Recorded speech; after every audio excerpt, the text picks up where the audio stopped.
Welcome to Journey by Foot.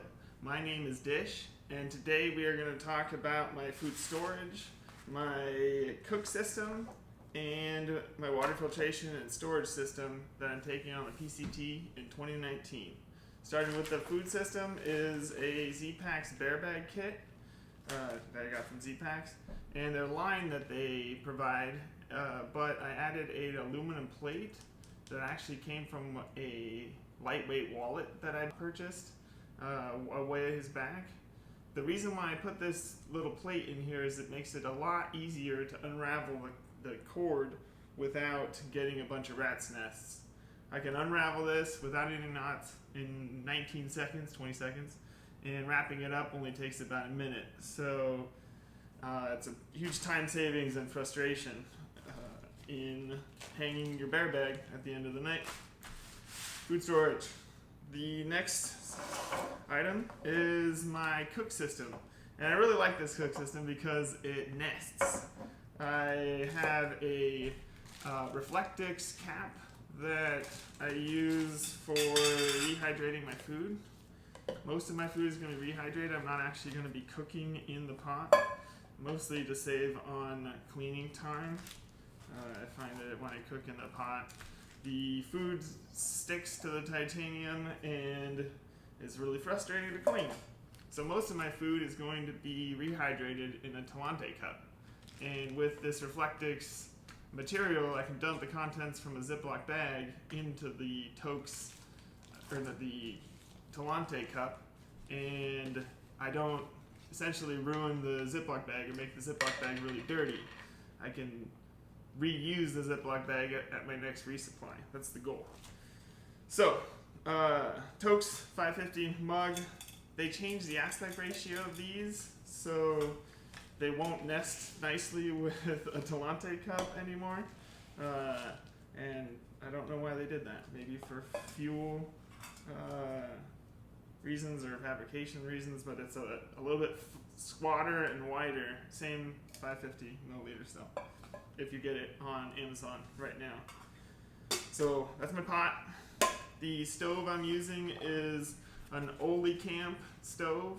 Essentially it is the stove that you see quite a bit in ultralight backpacking kits, the BRS stove, but it's built a little bit more solid. I heard from another YouTuber that the BRS stove company essentially ripped this design off from Camp and made it cheaper in China. So this is a little more expensive. I think I got it for like $40, but it's built quite a bit sturdier. And I had a little bit of an issue with the BRS stove not lighting or handling wind very well. This does a little bit better. It's not a major difference. But that's my stove and my pot. So the plan is to boil 2 cups of water, dump it into my food, which is in a Talenti cup, cap it, throw it into my insulated oven, and wait 5 to 8 minutes for it to rehydrate. And then I don't have really any dishes. The nice part about the Talenti cup too is you add a little bit of water to this, shake it a few times, dump it out or drink the water, and you essentially have no cleanup in this system. I'm using a Bic lighter for lighting it, a mini Bic, and since I'm not really starting fires and just essentially lighting the stove, this should last the whole trail. I've heard that they do. Towel that I'm bringing for drying off dishes is the Lightload towels. I really like these because they absorb really well. Even towels that are super absorbent seem to leave more residue of moisture in my pot than I would like. So this is what I prefer and has been a good towel for kitchen stuff, not so much drying off your body. The spoon I'm using is a Toaks polished spoon. again, for easy of cleaning, no food sticks to the polished part of the titanium, and it's a long handle. If I am using a Mountain House meal, it makes it a little bit easier to eat with. One additional item that I didn't talk about earlier, which this is one of my favorite pieces of gear, but a sit pad, Z-seat, that I use for sitting on wet surfaces or snow and not getting my butt wet. Can also be used as a pretty decent windshield for the butane propane stoves. So you set it up against a rock. If you keep it a little bit of a distance away, it does a really good job at shielding the flame, because the biggest issue with these is cold and wind. So if you could block one.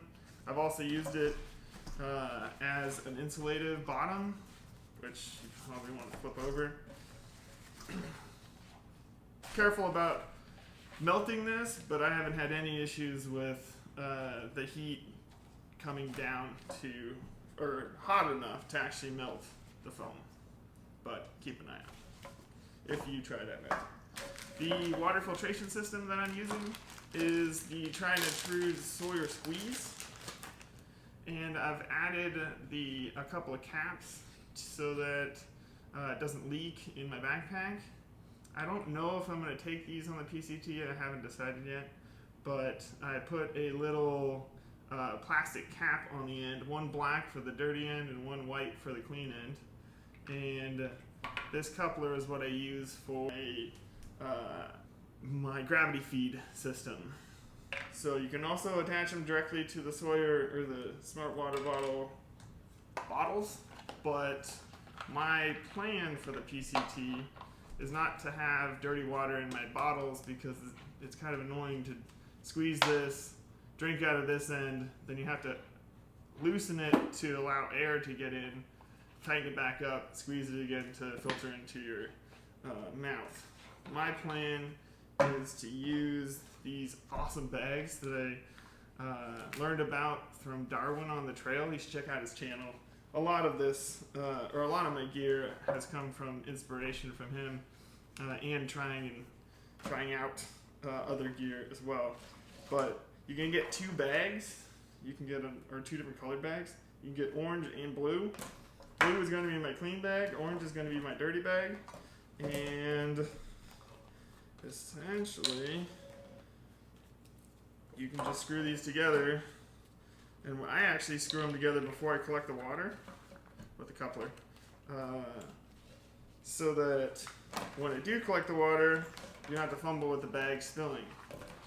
Dirty water does get kind of on the side of the filter, but it seems like the dirty water is getting on my hand anyway.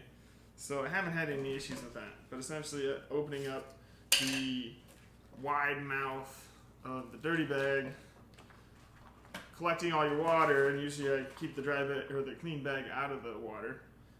Pick up all the water, it's already starting to filter, and then you can just roll this down, filter out the rest of the water, and now 2 liters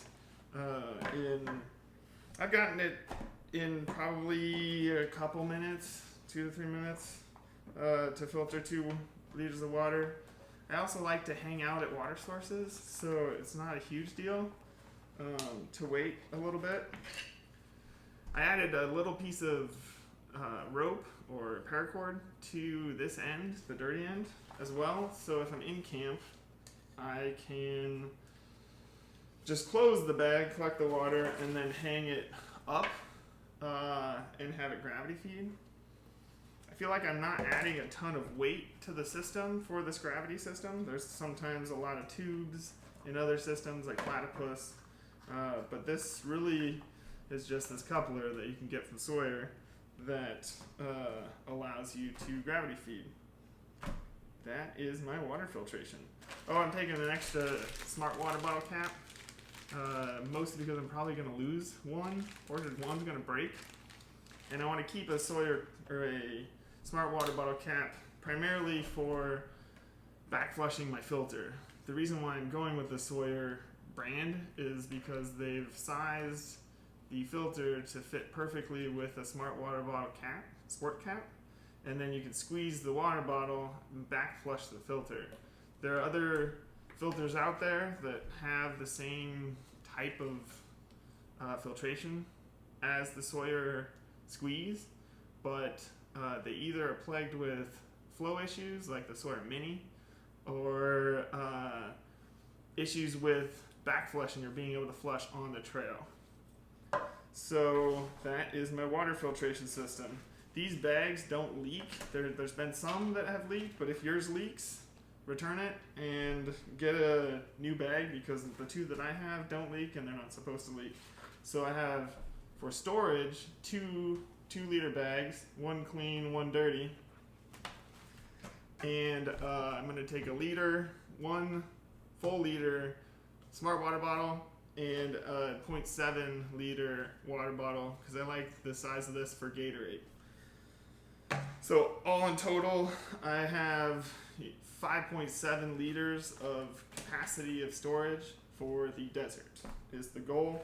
I'm hoping I don't have to carry that much often because it's heavy, but I have the capacity if I need it. And then if I don't need it, these bags, the bags themselves weigh, both of them combined with a little rubber band, they come to 5.4 ounces. So not too much additional weight for the added benefit of being able to gravity feed when I want to, being able to quickly grab water because of the wide spout.